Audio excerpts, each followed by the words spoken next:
ہمارا جو ڈویژن رہتا ہے، ہمارا جو پروجیکٹ ہے وہ پہلے اور دوسرے لیول کے درمیان ہے. فزیکل اور کسی اساتذہ کے کہ کسی اسٹوڈنٹ کے تھرو کوئی ویسل بن کے آپ کی کنورزیشنز ادھر کی ادھر ادھر کی ادھر کروا رہا ہے. تو ان دونوں کے درمیان ہمارا جو ہے نا وہ ہوم اسکولنگ پروجیکٹ ہے. اور اس میں بار بار کہہ رہا ہوں کہ اس میں سب سے بڑا جو رول رہنے والا ہے نا وہ اللہ کی قسم پیرنٹس کو ہونے والا ہے. آئی سویئر اس میں سب سے امپورٹنٹ رول پیرنٹس کو ہونے والا ہے. میں نے آلریڈی آپ لوگوں کو بتایا جو ہمارے ساتھ ہوم اسکولنگ میں پیرنٹ جڑیں گے ان کو ہم کنٹینیوسلی ہر مہینے جو ہے نا وہ پیرنٹنگ کے سیشن دیا کریں گے. ہم ان کو چائلڈ ڈیولپمنٹ پہ سیشن دیا کریں گے، نیورو سائنس پہ ان کو سیشن دیا کریں گے، اسٹریٹجیز پہ، ٹول کٹس پہ، بچے کی اوور آل ڈیولپمنٹ پہ جو مائل سٹونس ہے اس پہ سیشن دیا کریں گے. ایکسپرٹس لایا کریں گے، خود بھی ہم جو سیکھ رہے ہیں وہ بھی آپ تک انشاءاللہ ہم پریزنٹ کیا کریں گے تاکہ انشاءاللہ پراپر طریقے سے پہلے آپ کو بھی ٹرین کیا جائے اور اس کے ساتھ ساتھ بچوں کو بھی ٹرین کیا جائے.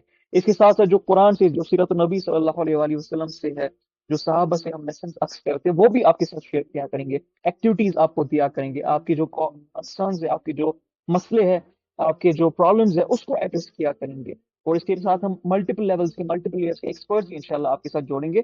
بٹ نانڈرلیس جب تک پیرنٹس یہ نہ سمجھ جائے نا کہ ہوم اسکول میں ان کا کتنا بڑا رول ہے، تب تک یہ پاسبل ہی نہیں ہے کہ ہم اس لیول کے بچے کو لے جا سکے جس لیول پہ ہم چاہتے ہیں آپ کو ہم مل کے بچہ چلا جائے.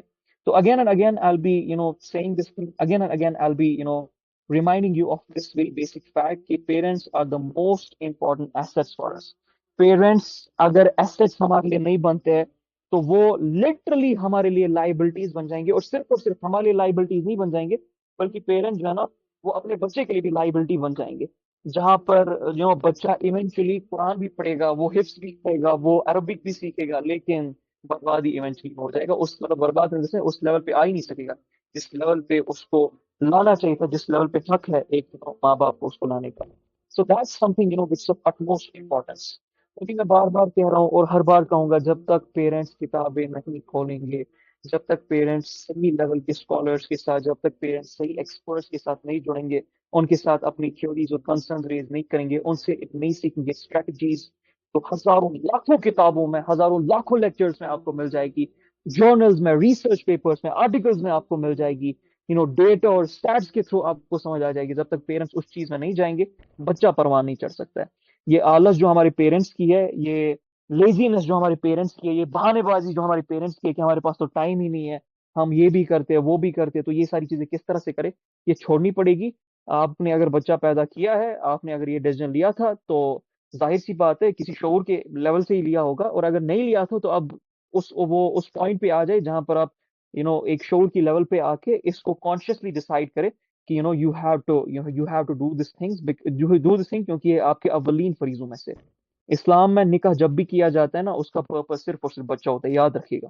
اسلام میں نکاح کا مطلب یہ ہوتا ہے کہ اب آپ نے جو اس دنیا میں سیکھا، جو آپ کو پرابلمز نظر آ رہی ہے، جو اگلے کئی ڈیکیڈز کے جو مسئلے آپ کے سامنے پریزنٹ ہوں گے یا آپ کو جو دکھائی دے رہے، اس کے لیے اب آپ اپنی طرف سے ایک سولوشن پریزنٹ کر رہے ہو. اب آپ اپنی طرف سے بچوں کی ٹریننگ کر رہے ہو جو انشاءاللہ آنے والی نسلوں کے لیے فلاح اور بہبودی کا ذریعہ بنیں گے. سو اگر آپ اس طرز عمل پہ نہیں ہو، اگر آپ نے لیزینس، اپنی لٹھاجی، اپنی یہ بہانے بازی نہیں چھوڑی پیرنٹس نے، آئی سویئر ہمارا ہوم اسکولنگ کیا فرشتے بھی ہوم اسکولنگ کروانے کے لیے آپ کو آ جائے. It's of no you.